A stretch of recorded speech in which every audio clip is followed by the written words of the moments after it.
sebagai orang tua harus memposisikan sebagai orang tua. Bukan menjadi pembela anak saat itu.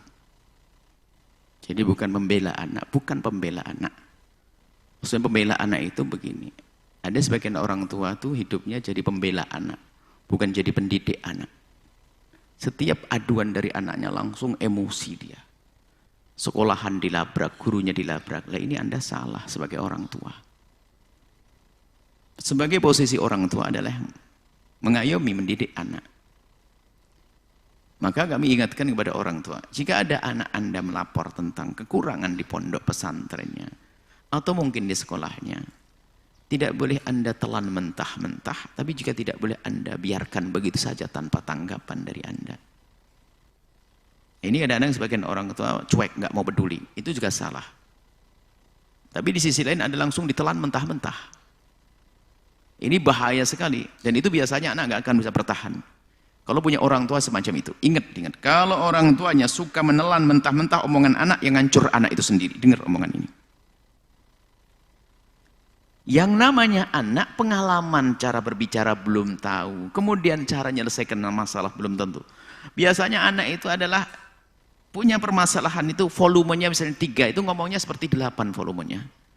Jadi biasanya digede-gedekan itu karena apalagi manja dengan ayahnya, ditambah sedikit volume kesusahannya biar pelukannya semakin erat. Itu biasa seorang anak, bahasa kasihnya anak.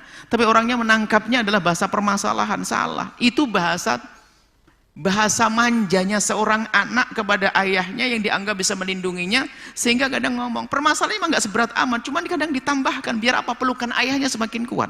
Atau mungkin karena ayahnya selama ini tidak pernah perhatian, tidak pernah memeluknya. Ini pahami? Orang tua yang suka menelan omongan anak-anaknya, lihat yang hancur anaknya, nggak akan bisa baik sampai kapanpun.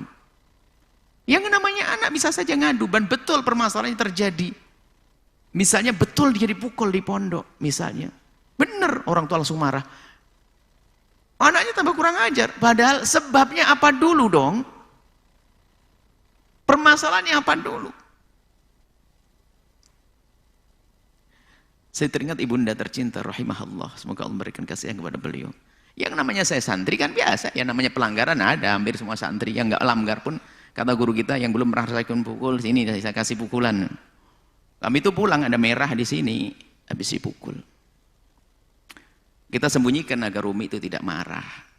Nggak tahu, nggak sengaja kelihatan, loh kenapa tanganmu? Jerotan. Bagus, itu sebetulnya yang dipukul adalah setanmu, gitu tak? Nggak pernah, kamu digituin, bapak saja, umi saja pernah mukul, nggak ada umi saya begitu. Itu yang dipukul setanmu. Setelah itu dia baru ditanya, kenapa kamu dipukul? Itu pun setelah tempo waktu. Alhamdulillah saya punya umi seperti itu. Ada sebagian orang, kenapa kamu? Apa saya tidak pernah mukul? Kurang ajar ustadznya. Siapa itu? Wah, iya, kalau yang mukul ustadz biasa saja nggak rela. Tapi kalau mudirnya saya terima. Loh, ribut.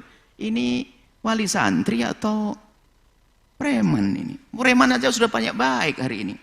Ini loh yang banyak. Wali santri kalau gampang menelan mentah-mentah omongan anak yang rusak. Sebab anak itu kadang bahasa manja. Sehingga bahasa manja itu selalu berlebihan. Memang dia dimarahi ustadz, cuman kadang volumenya nggak seperti yang diceritakan. Maka redam dulu nak, tidak akan marah gurumu kecuali karena ingin kebaikanmu. Dengar nak. Tapi iya. Tapi diam-diam kita rekam itu omongan anak, baru nanti ketemu ustadznya diskusi. Di depan anak jangan dibela, nanti tambah kurang ajar kepada sang guru.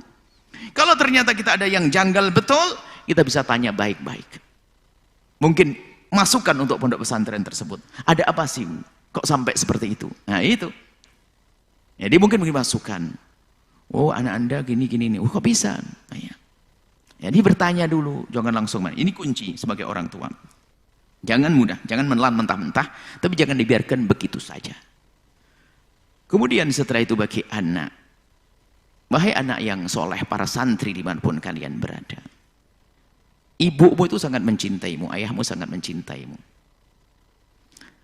Maka tenangkan hati mereka.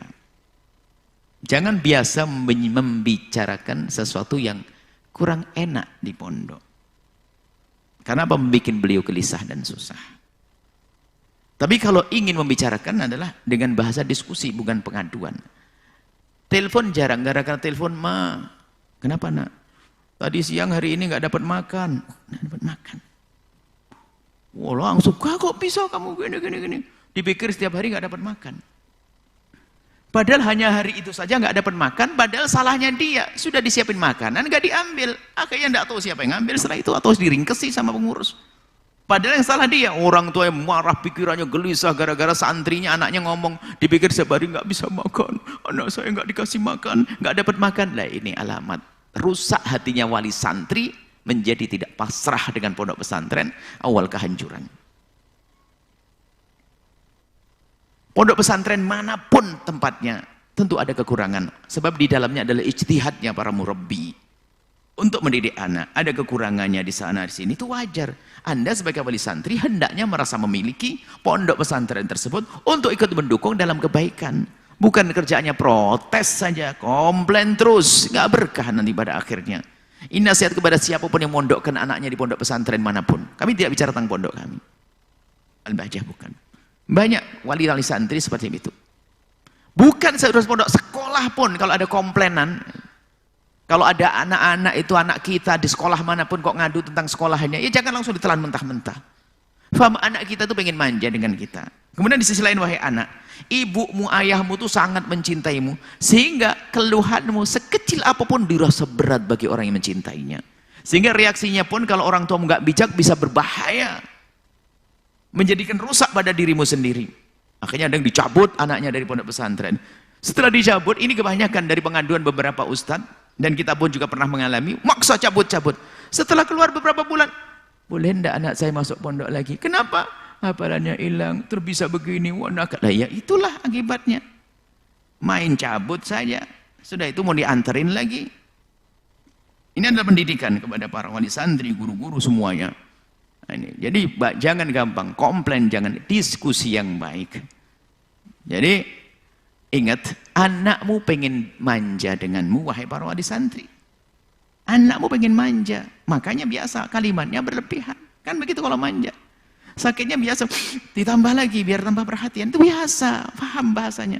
Tinggal, maksudnya apa? Bahasanya itu ngadu seperti itu. Sebetulnya bahasanya apa? Abah tambah sayang dong dengan saya.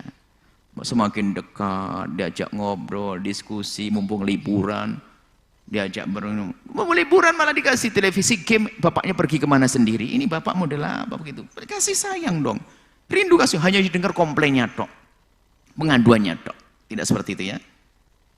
Kemudian ingat, anak para santri semuanya, ayahmu itu adalah penuh kasih dan cinta, ibumu juga.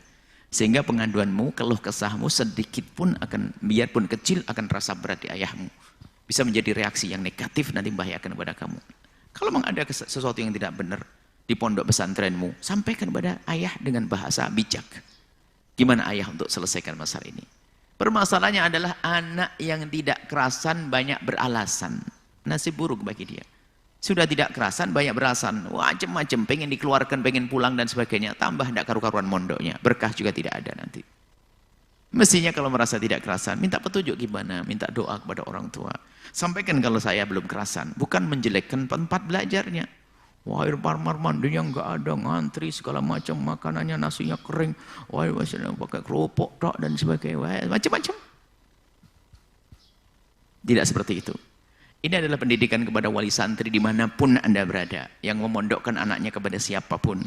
Sebab kepatuhan itu penting, menjadikan hati Anda tentram, damai, dan menjadikan sebab anak-anak Anda pun juga akan mudah untuk dihantarkan kepada kejayaan dalam ilmu, baik di dunia atau di akhirat nanti. Wallahu a'lam.